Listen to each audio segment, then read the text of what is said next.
Day today. Don't forget to turn on subscribe and notification. Warriors player grades. Warriors vs Suns player grades. Steph Curry bounces back. Brandon Podziemski shines. Assessing every Golden State player's performance in the team's 133-95 win over Phoenix. The Golden State Warriors did exactly what they had to do on Tuesday. And they did it emphatically, beating the Phoenix Suns 133-95 in a game that was never even remotely in question. With the win, the Warriors stayed in the playoff seeds, as they're now number 6. They have the exact same record as the number 4 LA Clippers, who won on Tuesday, number 5 Denver Nuggets, who had an off day, and number 7 Memphis Grizzlies, who also won. They're one game behind the number 3 Los Angeles Lakers and one game ahead of the number 8 Minnesota Timberwolves after both of those teams lost on Tuesday. So let's grade the players who led the demolition. As always, grades are based on my expectations for each player, with a B grade representing the average performance for that player. Note: true shooting percentage (TS) is a scoring efficiency metric that accounts for threes and free throws. Entering Tuesday's games, league average TS was 57.6%. Moses Moody. 18 minutes, 5 points, 3 rebounds, 2 steals, 1 block, 1 turnover, 1 foul, 2-for-5 shooting, 1-for-3 threes, 50% TS, plus 19.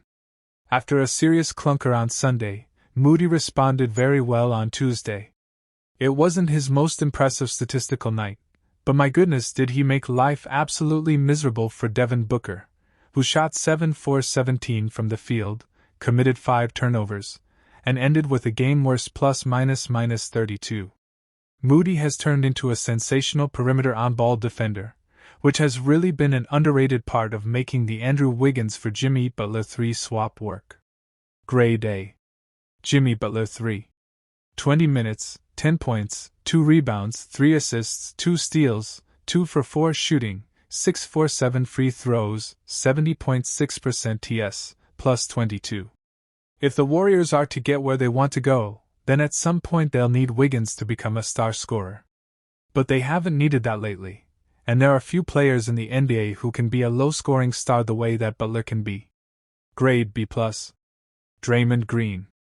20 minutes, 5 points, 2 rebounds, 4 assists, 2 steals, 3 turnovers, 1 foul, 1-for-4 shooting, 1-for-2 threes, 2-for-2 free throws, 51.2% TS, plus 19. As with Butler, the Warriors didn't need a lot from Green in this game. He didn't give them too much, with limited scoring and more turnovers than anyone else. But he's the defensive engine, and it was a sensational defensive performance. Grade B. Brandon Podziemski. 22 minutes, 22 points, 5 rebounds, 3 assists, 1 steal, 2 turnovers, 1 foul, 7-for-12 shooting, 4-for-6 threes, 4-for-4 free throws, 79.9% TS, plus 20. Over the last 4 games, Pods is averaging 23.8 points, 6.8 rebounds, and 4.8 assists. He's playing like a star right now, and if that continues, well, yeah. That would be really freaking cool and pretty damn important. And he did all that scoring while playing awesome defense, often. Over the last 4 games, Pods is averaging 23.8 points, 6.8 rebounds, and 4.8 assists. He's playing like a star right now, and if that continues, well, yeah. That would be really freaking cool and pretty damn important. And he did all that scoring while playing awesome defense, often on Bradley Beal. Grade A+. Steph Curry. 26 minutes, 25 points, 9 rebounds, 6 assists, 1 steal, 1 block, 2 turnovers, 9-for-17 shooting, 3-for-9 threes, 4-for-4 free throws, 66.6% TS, plus 31.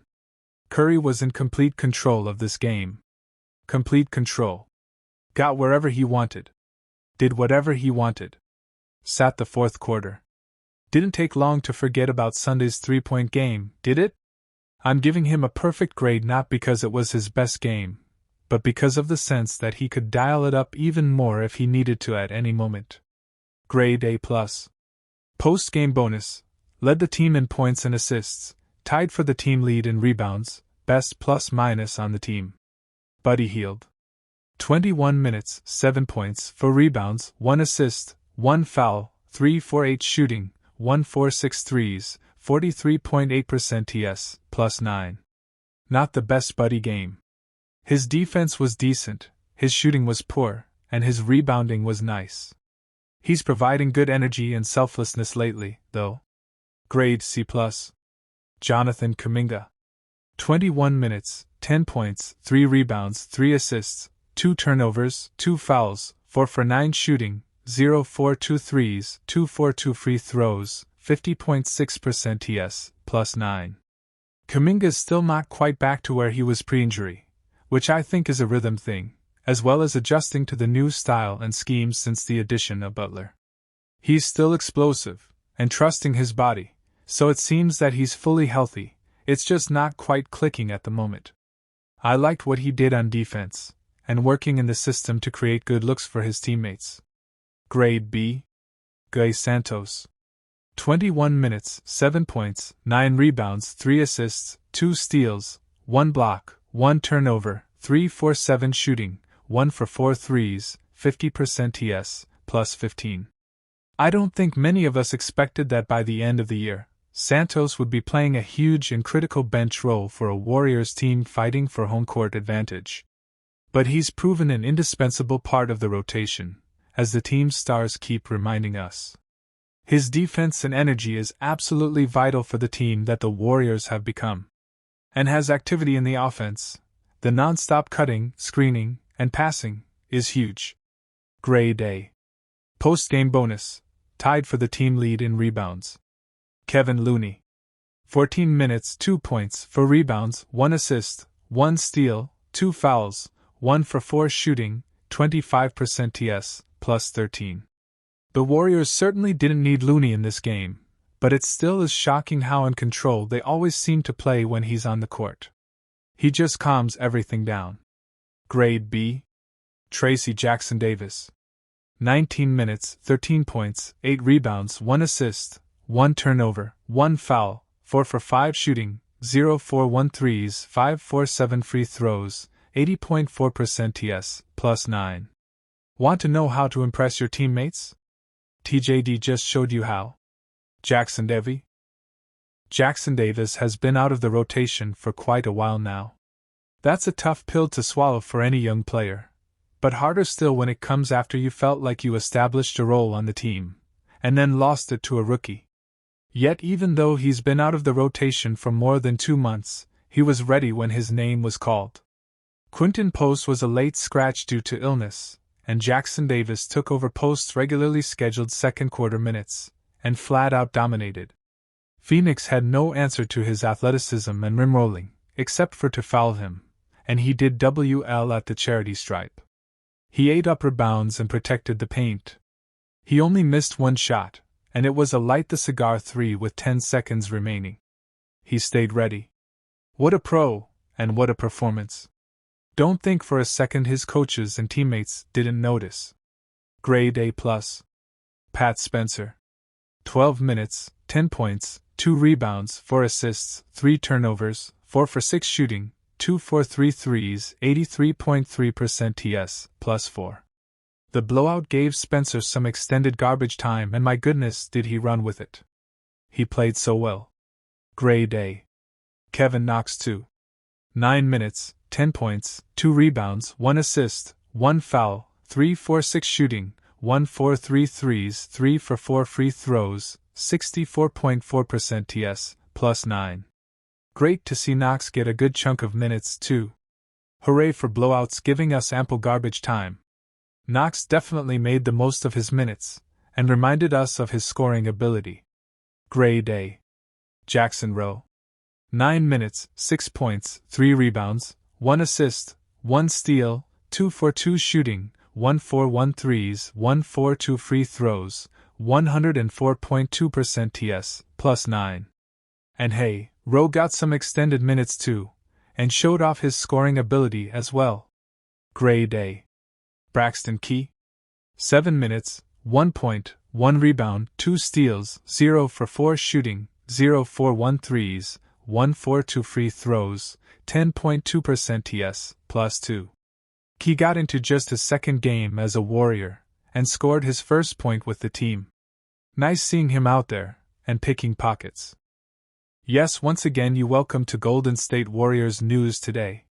With the Western Conference standings as congested as possible, the Golden State Warriors entered the final week of the regular season knowing they needed to handle business. Specifically, they needed to win their 3 weekday games, against lottery-bound teams, to set up a Sunday showdown with the LA Clippers, which could have huge implications for the playoff seeds. The first step was an emphatic success.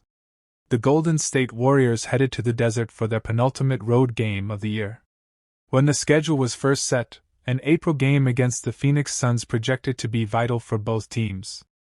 But Phoenix has had a massively disappointing season, and with former Warrior Kevin Durant sidelined, the Suns' season is all but over. They entered the night with a 6-game losing streak, and it didn't take long for the Warriors to prove that it would be a 7-game losing streak by the time the final buzzer sounded. Golden State had no interest in playing with their food on Tuesday. Their offense came out firing on all cylinders, with the ball moving around in a way that surely put a smile on Steve Kerr's face. Steph Curry, held to just 3 points in Sunday's loss against the Houston Rockets, made it clear from the opening tip that he would not have a repeat performance. He got everything he wanted against Phoenix's lackluster offense, and finished the first quarter with a highly efficient 13 points. The Warriors' defense was fine, if not dominant, but the offense was clicking. They led 37-24 after the first quarter, and it truly felt like the game was over.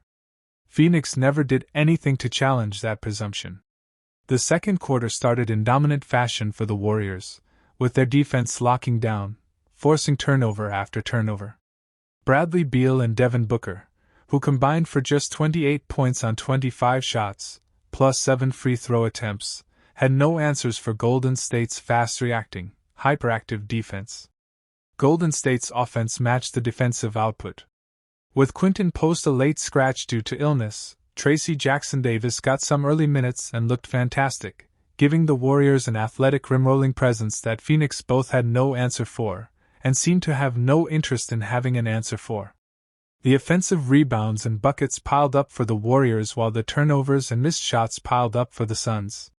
It culminated in Buddy Hield making a second-chance three, followed by a stop and a Kevin Looney layup, which punctuated a 19-4 run, and gave the Warriors a 58-35 run. There was a sense that the Suns would call the game there, if they could. At one point the lead ballooned to 28 points, before settling in at 69-43 at the break. Curry had scored 19 points and Brandon Podziemski, continuing his hot streak, had used the second quarter burst to score 17 in the half. They had won the turnover battle 10-2, and the points off turnovers bat. At one point the lead ballooned to 28 points, before settling in at 69-43 at the break. Curry had scored 19 points and Brandon Podziemski, continuing his hot streak, had used the second quarter burst to score 17 in the half. They had won the turnover battle 10-2, and the points off turnovers battle 15-3. It was fairly clear there would be no second half meltdown. And there was no flirtation with one either. The Warriors came out of the half like the team losing by 26, not the team winning by that margin. Curry clearly had a desire to put the game away early, and scored the first 5 points of the frame, with a vicious Moses Moody dunk making it a 7-0 Warriors run to start the quarter. From there it was just window dressing. The Warriors led by a dominant figure until the buzzer rang, securing a 133-95 win. The starters rested for the entirety of the fourth quarter, giving them some valuable rest, which is important as they have a back-to-back on Wednesday, when they host the San Antonio Spurs. Curry led the way with 25 points, 9 rebounds, and 6 assists, while shooting 9-for-17 from the field, 3-for-9 from deep, and a perfect 4-for-4 from the free throw line. Podziemski finished with 22 points, 5 rebounds, and 3 assists, on 7-for-12 shooting, including 4-for-6 on threes and 4-for-4 from the charity stripe. Jackson Davis added 13 points, with 10 points each for Jonathan Kuminga and Jimmy Butler 3, as well as for Pat Spencer and Kevin Knox 2 in their extended garbage time minutes. The win proved extra important, as the Memphis Grizzlies beat the Charlotte Hornets earlier in the night. A loss by the Warriors would have seen them slide back into the play-in tournament seeding. Instead, they will hang on to the 6th seed, assuming the LA Clippers, who are beating the Spurs at the time of publication, hang on to win. If the Clippers lose, the Warriors will move up to the 5th seed. Golden State also got some help from the Milwaukee Bucks, who beat the Minnesota Timberwolves. The Wolves are now a game behind the Warriors, and the Dubs have the tiebreaker. That means that Golden State would have to completely fall apart to slide down to the 8th seed. The Warriors also moved into a tie with the Denver Nuggets, though the Nuggets hold that tiebreaker. But with Denver in disarray following the shocking firing of coach Michael Malone, it's very possible that the Warriors slide past them. Golden State Warriors guard Steph Curry and Phoenix Suns forward Kevin Durant linked up after their matchup. The Golden State Warriors took down the Phoenix Suns on the road with ease, 133-95, but the star-studded Pacific Division battle could have been much better. The Suns were playing without superstar forward and future Hall of Famer Kevin Durant on Tuesday night, as the 15-time NBA All-Star has now missed 4 consecutive games with an ankle sprain. Durant missed playing out against his former team on Tuesday, and the Suns paid for it. Durant missed playing out against his former team on Tuesday, and the Suns paid for it. With the loss, the Suns were officially eliminated from postseason contention, but Durant still made time to meet with his former co-star after the game. Durant linked up with Warriors superstar guard Steph Curry after the Suns' loss on Tuesday, making for an intriguing reunion between the former teammates. Curry and Durant won back-to-back championships together with Golden State in 2017 and 2018, and rumblings suggest the Suns' superstar could eventually make his way back to the Warriors. Curry and Durant having a strong off-the-court relationship is no surprise as two high-character superstars, and Tuesday's matchup would have been much better if they were able to face off on the court as well. Curry finished Tuesday's win with 25 points, 9 rebounds, and 6 assists on 9-17 shooting from the field and 3-9 from three-point range, while the Suns were led by Devin Booker with 21 points in Durant's absence. With the Suns eliminated from postseason contention, there is a possibility that Durant has played his last game in a Phoenix uniform, and Golden State could be in the rumblings for another blockbuster deal this offseason. Neither the New York Knicks nor the Golden State Warriors may get the opportunity to trade for Phoenix Suns All-Star Kevin Durant in the offseason. Suns may want to hang on to Kevin Durant. ESPN's Brian Windhorst shot down the notion that the Suns desire to move Durant, though he may be Phoenix's ticket out of their current financial situation. Do the Suns want to trade Kevin Durant this summer? No, not really, Windhorst reported Monday. But the reality is that the Suns' pathways of getting out of the second apron, to ensure they have flexibility, all seem to lead to Durant. Knicks, Warriors trade rumors have linked them to Durant. The Knicks have been tied to Durant dating back to the time of the trade deadline. As New York has failed to win a game against any of the top 3 teams in the NBA thus far, the 2-time NBA champion was labeled as a surefire number 1 option who could lead them to a title. As for the Warriors, Durant already proved to be a perfect fit in Golden State. Both of his championships came with the Warriors during his 4-year tenure with the team. Now that the Dubs are championship contenders again, albeit a dark horse, Durant could form another super team with Stephen Curry, Jimmy Butler, and Draymond Green. The 4 could contend until the end of their respective careers. Nevertheless, Phoenix may decide to endure the second apron. Thus, New York and Golden State would have to look elsewhere for another elite talent. Skip to main content. Warriors Stephen Curry's 6-word Jimmy Butler message after beating Suns. Warriors Stephen Curry's 6-word Jimmy Butler message after beating Suns. Since adding Jimmy Butler ahead of the 2025 NBA trade deadline, the Golden State Warriors have surged up the standings and look ready to mac. Curry has been held to single digits twice during the 2024-25 NBA season. Rookie Jalen Wells and the Memphis Grizzlies smothered him on December 19 when Curry only scored 2 points in a 41-point loss, where he missed all 6 of his three-point attempts and 7 shots overall. Curry's response was scorching the Minnesota Timberwolves for 31 points, going 10 of 21 from the field and 7 of 16 on threes. In the fourth quarter of that 10-point win, Curry tapped into pure savage mode. Stopping him wasn't an option on the menu. Curry scored 13 points for the quarter, but 11 in a flurry that lasted 1 minute and 29 seconds of game time.